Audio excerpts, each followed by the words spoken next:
वह रात थी, अमावस की रात। यह सोचकर तुम्हारे रोंगटे खड़े हो जाएंगे कि वीडियो देखते वक्त पीछे मत देखना, वरना खतरनाक हो सकता है। पीछे भूत भी हो सकता है।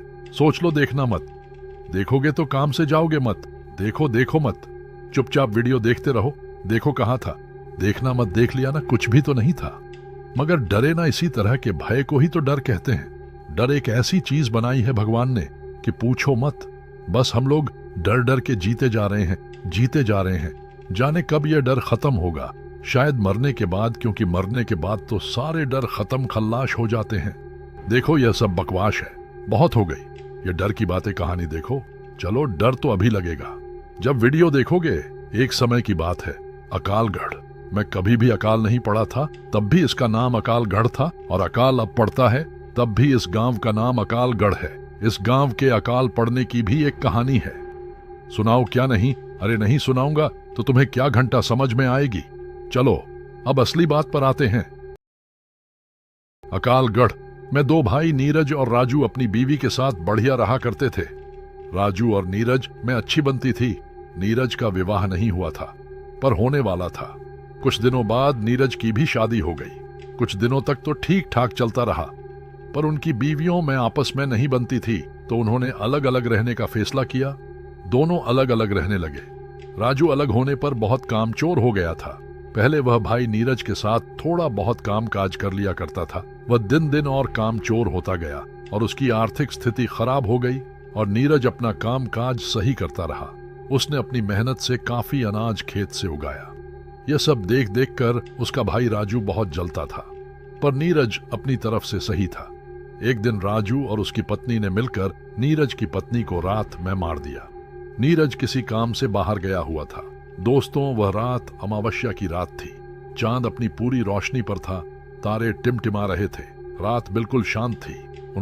उन दोनों ने उसके घर कूदकर पहले सारा अनाज चुरा लिया। जब नीरज की पत्नी को पता चला कि उसके अनाज की कोई चोरी कर रहा है, तब उसने उठकर देखा तो राजू और उसकी बीवी अनाज चुराने में लगे थे। तब नीरज की बीवी ने कहा कि आप यह क्या कर रहे हो? अपने ही घर में चोरी? यह सुनकर राजू और उसकी बीवी ने सोचा कि अगर इसने गांव वालों को बता दिया तो वो लोग हमें गांव से ही निकाल देंगे। इस डर के मारे उन्होंने उसकी पत्नी को मार डाला और दूर जंगल में गाड़ के आ गए। सुबह जब नीरज घर पहुंचा तो देखा कि उसका अनाज नहीं है। थोड़ा बहुत बचा था, वह बिखरा पड़ा था। जब उसने अपनी पत्नी को आवाज लगाई पर कोई जवाब नहीं आया। उसने सारे घर को छान डाला, पर वो कहीं नहीं मिली। फिर उसने अपनी भाभी से पूछा कि मेरी बीवी कहाँ गई? तो उसने हड़बड़ा के बोला, मुझे नहीं पता, कल शाम तक तो घर पर ही थी। इतना पूछकर उसने पड़ोसियों से पूछा तो किसी ने कहा पता नहीं, और किसी ने बताया शाम तक तो घर पर ही थी। वो बहुत घबरा गया और कुछ लोगों को बताया कि घर का सारा अनाज किसी ने चुरा लिया है और मेरी बीवी का भी पता नहीं है कि कहाँ है। वो उसने घर जाके फिर देखा तो उसे उन गेहूं से एक चाकू मिला और कुछ खून भी पड़ा था। उसे सब कुछ समझ में आ गया कि उसे किसी ने मार के सारा अनाज चुरा लिया है। तब उसने अपनी छत पर जाकर देखा तो उसे कुछ अनाज भी गिरा मिला। तो उसे अपने भाई राजू पर शक हुआ, पर नीरज वैसे भी अपने भाई राजू की बहुत इज्जत करता था, इसलिए उसने कुछ कहा नहीं। तब एक दिन राजू ने कहा कि तू अकेला मत रह, हमारे साथ ही आजा, हम साथ ही रहेंगे। वह राजू को मना तो नहीं कर सकता, इसलिए वह उसके साथ मन मार के रहने लगा। गांव के कुछ लोग उसकी बीवी को गंदी औरत कहने लगे और कहते थे कि सारा अनाज लेकर भाग गई। बेचारा नीरज अकेला रह गया चुड़ैल, कहीं की यह सब बातें उसे सुनने को मिल रही थी। वह बेचारा क्या करता, अपने भाई को कुछ नहीं कह सकता था। एक दिन की बात है, गांव के कुछ लोग जंगल से लकड़ी लेने गए थे, तो वे लकड़ी काट ही रहे थे। तब उन्हें किसी स्त्री के रोने की आवाज सुनाई दी। तो उन्होंने कहा कि इस जंगल में कौन रो रहा है, कहीं कोई रास्ता तो नहीं भटक गया। तो वो लोग जिधर से आवाज आ रही थी उसी तरफ चल दिए। कुछ दूर चलकर उन्होंने देखा कि एक औरत एक पेड़ के नीचे बैठकर रो रही है। जब तक वो उसके पास पहुंचते वह गायब हो गई। उन लोगों ने जब इस तरह का दृश्य देखा तो वो घबरा गए, उनके तो पसीने छूटने लगे। तब एक आवाज आई कि अब तुम लोग कभी भी इस जंगल से लकड़ी नहीं काटोगे, और जो भी यहाँ लकड़ी काटने आएगा वो जिंदा वापस नहीं जाएगा। और तुम लोग मुझे चुड़ैल कहते हो ना, तो चुड़ैल सही, आज से तुम्हारे गांव में कभी पानी नहीं बरसेगा। तुम लोग भूखे मरोगे, यहाँ सिर्फ अकाल पड़ेगा। और अमावास की रात एक लाश तुम्हारे गांव में जरूर मिलगी जाओ। तुम सब गांव वालों को जाकर बता दो, आज से 3 दिन बाद अमावस्या है। एक आदमी की मौत जरूर है, जिसने भी मुझे मारा है वो बचेगा नहीं। मेरा अनाज खा करके मुझे चुड़ैल कहते हो। गांव वालों, मैं तुम्हें छोड़ूंगी नहीं। आज मैंने तुम्हें बख्श दिया। जाओ जाओ जाओ, चले जाओ मेरे जंगल से, मुझे अकेला छोड़ दो। जाओ, मुझे तैयारी करने दो, जाओ। और फिर रोने लगी। वो लोग डर गए। यह सब क्या था? स्त्री रोने का कारण क्या था? एक आदमी बोला, अरे वह कह रही तो थी कि मेरा अनाज चुरा लिया और मुझे मार दिया। इसका मतलब यह नीरज की बीवी थी, जिसे किसी ने अनाज के लिए मार डाला है और वह चुड़ैल बन गई है। तभी एकदम एक भयानक चेहरा उनके सामने आया। तुम लोग अभी तक गए नहीं, जाओ यहां से, वरना मैं तुम्हें भी मार दूंगी। उनके तो होश उड़ गए। भागो भागो, चुड़ैल चुड़ैल, ऐसा कहते हुए वह गांव पहुंचे। सारे के सारे ऐसे हाँफ रहे थे, जिंदगी में इतना कभी नहीं भागे होंगे। गांव वालों ने इस तरह उन्हें भागते हुए देखा तो कहने लगे, क्या हुआ चुड़ैल चुड़ैल बके जा रहे हो? आगे भी कुछ बोलो। अरे तुम्हें बोलने की पड़ी है, हमारी जान पर बनी है। अरे पर हुआ क्या? तुम लोग इस तरह क्यों हाँफ रहे हो? बताते हैं, पहले सांस तो लेने दो। तब उन्होंने गांव वालों को बताया कि नीरज की बीवी चुड़ैल बन गई है और उसने हमसे कहा है कि मेरा अनाज किसी ने चुरा कर, किसी ने उसे मार के जंगल में दफना दिया है। और वह कह रही थी कि अब तुम्हारे गांव में कभी पानी नहीं बरसेगा और हर अमावस्या को एक आदमी की मृत्यु होगी। जब तक उसकी आत्मा को शांति नहीं मिल जाएगी, तब तक यूं ही वो लोगों को मारती रहेगी। एक आदमी ने पूछा, पर नीरज की बीवी को मारा किसने? कुछ लोगों ने कहा, पता नहीं, कोई तो है इस गांव में जिसने यह पाप किया है कि एक हिंदू औरत को दफना दिया।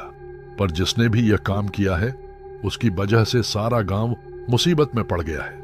यह बात सुनकर राजू भी वहां पहुंच गया और सब बातें सुनकर उसके होश उड़ गए और वह घबरा सा गया और कहने लगा, वो चुड़ैल कोई और होगी, वह चुड़ैल नहीं बन सकती, वह तो अनाज लेकर भाग गई है।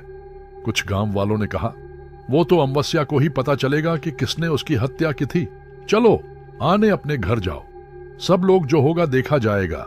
राजू के चेहरे पर तो 12 बज ही गए थे और वह भागता हुआ अपनी बीवी के पास पहुंचा और बोला कि हम लोग अब नहीं बचेंगे। आज से 3 दिन बाद अमावस्या को वो चुड़ैल हमें मार डालेगी। वो बोली, तुम पागल तो नहीं हो गए? तुम्हारी तबीयत तो सही है। क्या हो गया है? चुड़ैल हमें मार डालेगी। कौन चुड़ैल? अरे वही नीरज की बीवी जिसको हमने मारकर जंगल में दफना दिया था। क्या? हाँ, वो सारे गांव वाले कह रहे थे। नीरज ने यह सारी बातें छुपकर सुन ली थी और अनजान बनकर बोला, भैया इतना क्यों डरे हुए हो? कौन तुम्हें मार डालेगा? राजू, अरे नहीं, वो तो मैं तुम्हारी भाभी को उस चुड़ैल के बारे में बता रहा था। फिर यह सुनकर नीरज चला गया, पर राजू की रातों की नींद खराब हो गई। वह बहुत डरा हुआ था। वह सपने में भी उस चुड़ैल को देखकर डर जाता था। वो और उसकी पत्नी बहुत परेशान थे। उसकी पत्नी सोचती थी कि पहले वो मुझे मारेगी और वो अपनी सोचता था। दोनों ही डरे हुए थे। उन्हें समझ में नहीं आ रहा था कि क्या करें। 2 दिन ऐसे ही निकल गए। तीसरे दिन अमावास थी। सारा गांव डरा हुआ था। सब लोग यही बात कर रहे थे, पता नहीं आज किसकी मौत है। शाम होते ही सब लोग दरवाजा बंद करके सो गए। रात के 12 बज गए थे। सारा गांव जाग रहा था। नीरज तो बेफिक्र होके बाहर ही सो रहा था। गांव वालों को तो उस मनहूस घड़ी का इंतजार था। सारे गांव वाले डरे हुए थे। कुत्ते भौंक रहे थे। पता नहीं कौन सी कयामत आने वाली है। अचानक किसी स्त्री की रोने की आवाज सुनाई दी। सारे लोग डर गए। वो समझ गए कि वो आ चुकी है। नीरज ने देखा कि एक औरत रोते हुए उसकी ओर आ रही है। बाल फिकरे हुए चेहरे पर चांदनी रात में उसकी आंखें चमक रही थी। वह पहले तो डरा। वह उसके पास आकर बोली, तुमने मेरी खबर तक नहीं ली कि मैं कहां चली गई हूं। तुम भी इन गांव वालों की बातों में आ गए। तुम्हें पता है, जब तुम उस दिन बाहर गए थे, उस दिन इन लोगों ने मुझे मारकर सारा अनाज चुरा लिया था। हाँ, मैं जानता था कि कुछ तो जरूर हुआ है, पर तुम इस हालत में मैंने कभी सोच भी नहीं सकता। और तुम मेरे भाई को मारने के लिए यहां आई हो। जाओ, लौट जाओ। भगवान ने चाहा तो सब कुछ ठीक हो जाएगा। मैं भगवान से प्रार्थना करूंगा। वो चिल्लाई नहीं, तुम्हें तो मेरे साथ होना चाहिए था। तुम भी इन गांव वालों की तरह बन गए। भगवान क्या खाक ठीक करेगा? अब मैं इस गांव को बर्बाद करूंगी। और तुम्हें क्या लगता है कि मैं तुम्हारे कहने पर तुम्हारे भाई को छोड़ दूंगी? नहीं, मैं इस दिन के लिए कितना रोई हूं और कितना तड़पी हूं। मैं उसे नहीं छोड़ने वाली। उन दोनों में से एक की मौत आज जरूर है, नीरज नहीं। तुम ऐसा नहीं कर सकती। तुम मेरे बीच में मत आओ। नहीं, मैं भूल जाऊंगी कि तुम मेरे पति हो। हट जाओ। उसने उसे रोकने की कोशिश की। उसने नीरज को ऐसा धक्का मारा, नीरज हवा में उड़ाता हुआ जमीन पर आ गिरा और वह बेहोश हो गया। यह सब राजू की बीवी गेट के छेद से देख रही थी। उस चुड़ैल ने गेट में धक्का मारा और उसकी बीवी के बाल पकड़ के बोली, चुड़ैल तो तू है, तूने मेरा सब कुछ छीन लिया, अब तुम्हें नहीं छोड़ूंगी। उसने राजू की बीवी का कलेजा चीर के उसका दिल निकाल लिया। हाँ हाँ हाँ हाँ, अब मुझे थोड़ा सुकून मिलेगा। अब की बार तेरी बारी है। कहाँ छुपा है तू? और हाँ गांव वालों, तुम भी कान खोल के सुन लो, आने वाली अमावास को तुम भी नहीं बचोगे, सबके सब मरोगे। हाँ हाँ हाँ हाँ, बहुत सताया है तुम लोगों ने। और हंसती हुई जंगल की ओर चली गई। सारे गांव वाले बाहर आ गए और नीरज को उठाया और उसे पानी पिलाकर होश में लाए। उसने अपनी भाभी को मारा हुआ देख वह खूब रोया। तब तक राजू भी बाहर आ गया। उसने यह सब देख उसकी भी आंखों से आंसू निकल गए। सारा गांव रो रहा था। सुबह उसके शव को जलाया। सारे गांव वाले राजू से भला बुरा कह रहे थे कि इसकी वजह से हम सब लोग एक दिन ऐसे ही मरेंगे। सारे गांव वाले, हाँ, इसकी ही वजह से हमारे लिए यह मुसीबत खड़ी हुई है। इसको तो नरक भी नहीं झेलेगा। अपने ऐसे भाई के साथ तूने धोखा किया है। तो दोस्तों, यह थी एक अमावास की रात की एक चुड़ैल की कहानी। अब सुनो आगे की दास्तां कि किस प्रकार उस गांव में दोबारा शांति आई। नीरज, शांत हो जाओ, भगवान हमारी मदद जरूर करेगा। ऐसा तो कोई होगा जिसे हमारी मदद के लिए भगवान भेजेगा। कोई खुदा का नेक बंदा ही अब हमें बचा सकता है। दोस्तों, जब फिल्म में विलन होता है तो एक हीरो का भी होना जरूरी होता है, चाहे वो अजय देवगन हो या सुनील शेट्टी। तो सुनो कहानी का अगला पार्ट। अब तो सब लोग बस भगवान से प्रार्थना करने लगे हैं, भगवान हमें इस मुसीबत से निकालो है प्रभु। अब तो हम तुम्हारी शरण में हैं। भगवान तो बस किसी न किसी बहाने से जो लोग उन्हें भूल जाते हैं उनको याद दिलाते हैं। तभी तो कहते हैं दुख में सुमिरन सब करें और दुख में करे न कोई, और जो सुख में सुमिरन करे तो दुख काहे को होए। तो दोस्तों, भगवान भी बड़े दयालु है, तुरंत क्षमा भी कर देते हैं। तो उस गांव में किसी की मौत आने से पहले भगवान ने एक फरिश्ते को उस गांव में भेज दिया। उसका नाम था विराट। वह भगवान को मानने वाला एक नेक बंदा था। वह किसी काम से वहां से गुजर रहा था। रात होने वाली थी, इसलिए उसने सोचा कि क्यों न मैं रात भर यहीं ठहर जाऊं। वह उस गांव की ओर चल दिया। कमर में तलवार लटकाए हुए, राजाओं जैसे कपड़े पहने हुए वह पहुंचा। गांव में अजनबी को देखकर कुछ लोगों ने पूछा कि तुम कौन हो, कहां से आए हो? उसने कहा कि मैं विराट हूं और किसी काम से यहां से गुजर रहा था। रात होने वाली है तो सोचा क्यों ना मैं यहां रात भर रुक जाऊं। एक गांव वाले ने पूछ, अच्छा तुम ही वो विराट हो जिसे लोग भगवान का भेजा हुआ फरिश्ता कहते हैं? उसने कहा, हाँ कुछ लोग कहते हैं। सब लोग उसके पैरों में गिर पड़े। भगवान ने हमारी सुन ली। तुम जैसे फरिश्ते को भेज दिया। हमें बचा लो विराट, हमें बचा लो, हमें उस चुड़ैल से बचा लो। तुम ही हो जो हमारी मदद कर सकते हैं। विराट, अरे ये क्या कर रहे हो? पहले खड़े हो जाओ। फिर सब खड़े हो गए। अब बताओ बात क्या है? तुम इतने घबराए हुए क्यों लग रहे हो? अरे गांव अमीन एक चुड़ैल हम सबको मार डालेगी। अरे मैं आ गया हूं ना, सब कुछ ठीक हो जाएगा। आओ सारे बताओ मुझे क्या हुआ है। तब गांव वालों ने सब कुछ बता दिया और राजू और नीरज को बुलाया और कहा, राजू तुमसे जो लालच में जो कुछ हुआ बुरा हुआ उसे तुम भूल जाओ और हमारा साथ देकर इस गांव को बचाओ। और नीरज, तुम अपने बड़े भाई को माफ कर दो। नीरज, मैं तो भाई से कभी गुस्सा भी नहीं हुआ, मगर आप लोगों को लगता है कि मैं गुस्सा हूं तो भाई मुझे माफ कर देना। और उसने राजू के पैर छू लिए। राजू ने उसे उठाकर गले लगा लिया। दोनों की आंखों से आंसू निकल रहे थे। तब विराट ने कहा, हमारे पास कल का वक्त है और परसों अमावास है। तुम लोगों को किस किस चीज का इंतजाम करना है मैं बताऊंगा। अब आप लोग निडर होकर अपने घरों में सो जाइए, सुबह मैं सबको बता दूंगा। विराट को गांव वालों ने बढ़िया पकवान मिठाइयां और खूब मेहमान नमाजी की और बढ़िया बिस्तर पर सुलाया। सुबह होकर विराट ने सब गांव वालों को इकट्ठा होने को कहा। थोड़ी देर में सारा गांव इकट्ठा हो गया। तब उसने सबको बताया, हम सबको मिलकर उस चुड़ैल को मारना होगा। मैं सबको बताता हूँ हमें क्या करना है। कल रात पूरे गांव में उजाला होना चाहिए। कोई भी घर बिन उजाले के नहीं होना चाहिए। पूरे गांव को दीपावली की तरह सजा दो और सब लोग घर से बाहर होने चाहिए, मेरी नजरों के सामने। और राजू, तुम अपने घर में हवन की सामग्री के साथ वहां बैठोगे। मैं यहां से मंत्र पढ़ूंगा और तुम आहूति दोगे। और नीरज, तुम जंगल। मैं 2 लोगों के साथ उस चुड़ैल की कब्र को खोदकर उसके शरीर को जलना होगा। मैं तुम्हें कल सुबह यही मिलूंगा। अब सब लोग तैयारी करो। उस दिन की रात कब बीते, सबको यही इंतजार था। सुबह होते ही विराट ने सब गांव वालों को इकट्ठा किया और कहा, तैयारी हो चुकी है गांव वाले। हाँ, हमने अपने घर में खूब सारे दीपक तैयार करके रख दिए हैं। सारी तैयारी हो गई है। शाम होते ही उसने नीरज से कहा, तुम 2 लोग लेकर यह लो अभिमंत्रित नींबू। यह तुम्हें वह कब्र कहाँ है ये बताएगा। यह जहां भी लाल हो जाए वही उसकी कब्र है। और यह लो लहसुन की मालाएं, अपने अपने गले में डाल लो। इससे वो तुम्हें छू भी नहीं पाएगी। चाहे वो कुछ भी करे, तुम डरना मत। वो किसी भी तरह तुमसे इस माला को उतारने की कोशिश करेगी, पर तुम ये गलती मत करना, वरना वो तुम्हें मार देगी। अब तुम लोग जाओ, अपना ध्यान रखना। वो लोग फावड़े उठाकर जंगल की ओर चले गए। इधर सब लोग इकट्ठे होकर बैठे उस चुड़ैल का इंतजार कर रहे थे। उधर राजू अपना आसन लगाए हुए हवन पर बैठा था। रात के 12 बज रहे थे कि किसी के पैरों की आहट सुनाई दी। सब लोग उधर देखने लगे तो क्या देखते हैं कि बाल फिकरे हुए सफेद साड़ी में एक औरत चली आ रही है। उसने गांव में रात रोशनी देख वह रुकी और फिर आगे बढ़ी। उसने देखा कि सारे गांव वाले बाहर बैठे हैं, जैसे कि उन्हें बिल्कुल डर नहीं किसी बात का। वह जोर से चिल्लाई, अरे मूर्खों, मरने की इतनी जल्दी है? हाँ हाँ हाँ हाँ, तो ये लो।